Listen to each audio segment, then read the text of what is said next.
Assalamualaikum warahmatullahi wabarakatuh.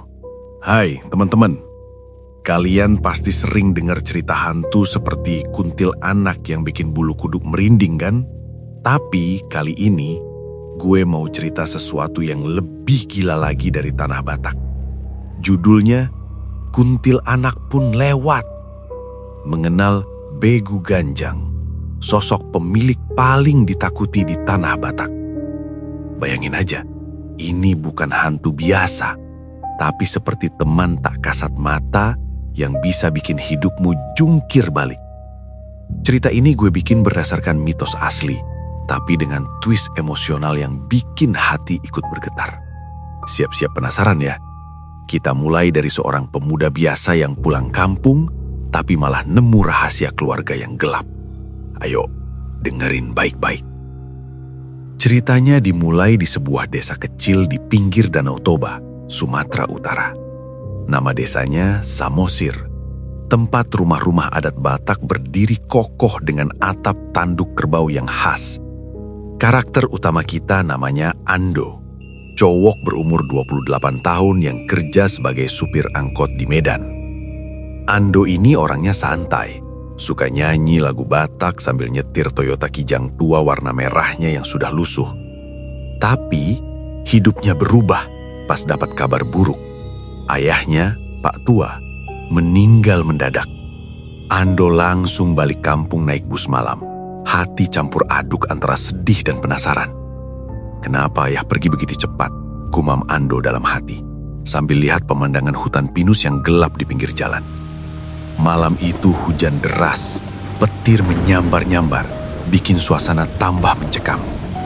Sampai di desa, Ando disambut ibunya, Bu Sinta, yang matanya sembab karena nangis. "Ando, ada sesuatu yang ayah tinggalkan buat kamu," kata Bu Sinta pelan sambil pegang sebuah kotak ukir motif Batak. Di dalamnya cuma ada sehelai kain ulos hitam dan sebuah gelang batu giok yang dingin banget saat disentuh. Ando nggak tahu, itu adalah awal dari mimpi buruknya. Malam pertama di rumah, Ando tidur di kamar ayahnya yang penuh bau kapur barus. Tiba-tiba, dia dengar suara aneh, seperti angin berbisik di telinga. "Kembalilah, pelihara aku." Ando bangun kaget, tapi ruangan kosong, hanya bayangan pohon di luar jendela yang bergoyang-goyang. Pagi harinya, Ando tanya Bu Sinta soal kotak itu. "Itu warisan dari kakekmu, Ando. Jangan dibuka sembarangan," jawab ibunya dengan suara gemetar. Ando penasaran, tapi dia coba lupain dulu. Dia bantu ibunya urus sawah, naik motor Honda Beat bututnya ke pasar beli bibit padi. Di pasar, dia ketemu teman lama, si Rudi, yang cerita mitos lokal. "Lo tahu Begu Ganjang nggak, Do? Sosok tinggi kurus yang bisa bikin orang sakit atau bahkan hilang akal sehatnya. Katanya, itu pemilik yang dipelihara orang-orang kaya untuk jaga harta. Tapi sekali lepas kendali, habis sudah." Hah, mitos doang galit. Tapi dalam hati, dia ingat suara malam tadi.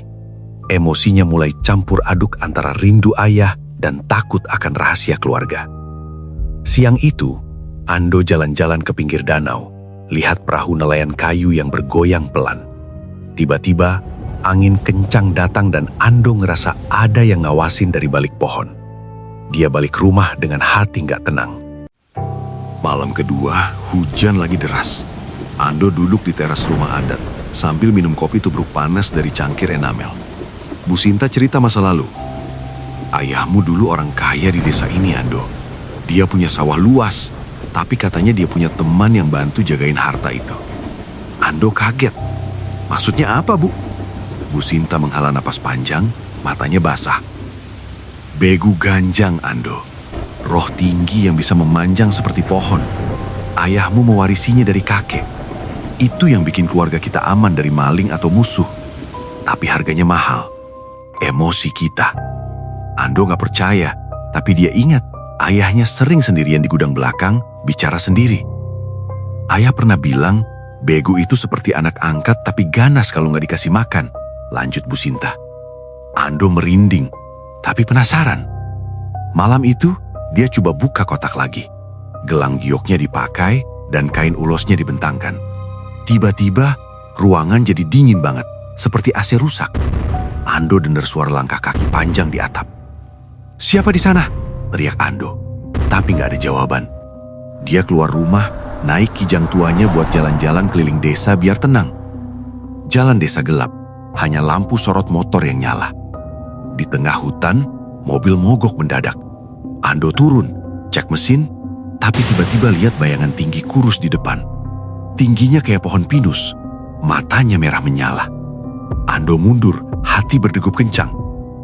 "Ini pasti halusinasi," gumamnya. Tapi bayangan itu mendekat, suaranya berbisik. "Aku milikmu sekarang. Beri aku apa yang kuinginkan." Ando lari balik ke mobil. Starter mesin susah payah, akhirnya nyala. Dia gaspol ke rumah, tapi di spion, bayangan itu ikut di belakang. Sampai rumah, Ando cerita ke Bu Sinta. "Itu begu ganjang Ando. Dia haus akan emosi kita. Ayahmu dulu kasih dia kesedihan dan kemarahan untuk tenangin." Ando shock, ingat betapa ayahnya sering marah tanpa sebab, dan ibunya yang selalu sabar. Elemen emosional mulai muncul. Ando ngerasa bersalah karena selama ini dia tinggalin keluarga di desa demi kerja di kota. "Gue gak mau kayak gini, Bu. Gue mau hilangin dia," kata Ando dengan suara bergetar. Bu Sinta peluk anaknya. "Gak gampang, Nak. Begu ini seperti kutukan keluarga." Pagi harinya, Ando ke dukun desa. Naik beatnya melewati jalan berbatu. Dukun tua, Pak Guru, bilang, "Begu ganjang bukan hantu biasa. Dia peliharaan yang hidup dari rasa sakit hati manusia.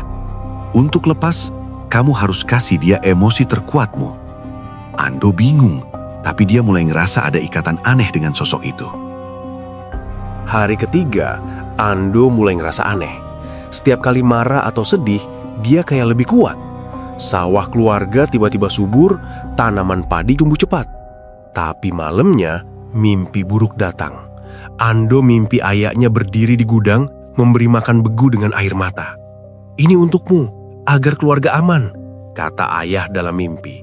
Ando bangun basah keringat dan lihat gelang gioknya bercahaya samar. Dia keluar rumah, jalan kaki ke gudang belakang yang penuh alat pertanian seperti cangkul dan sabit batak. Di sana, dia nemu buku harian ayahnya. Tulisannya, "Begu datang saat aku kehilangan istri pertama. Dia janji lindungi anakku, tapi ambil jiwa perlahan." Ando nangis, sadar ayahnya korban. Emosinya meledak, rindu, marah, dan cinta campur aduk. Tiba-tiba, gudang bergoyang, dan begu muncul lagi, lebih jelas. Tubuhnya panjang kurus, kulitnya seperti kulit kayu, tangannya memanjang menyentuh atap. "Beri aku lebih banyak, atau aku ambil semuanya," bisiknya. Ando lari, tapi kakinya seperti ditarik.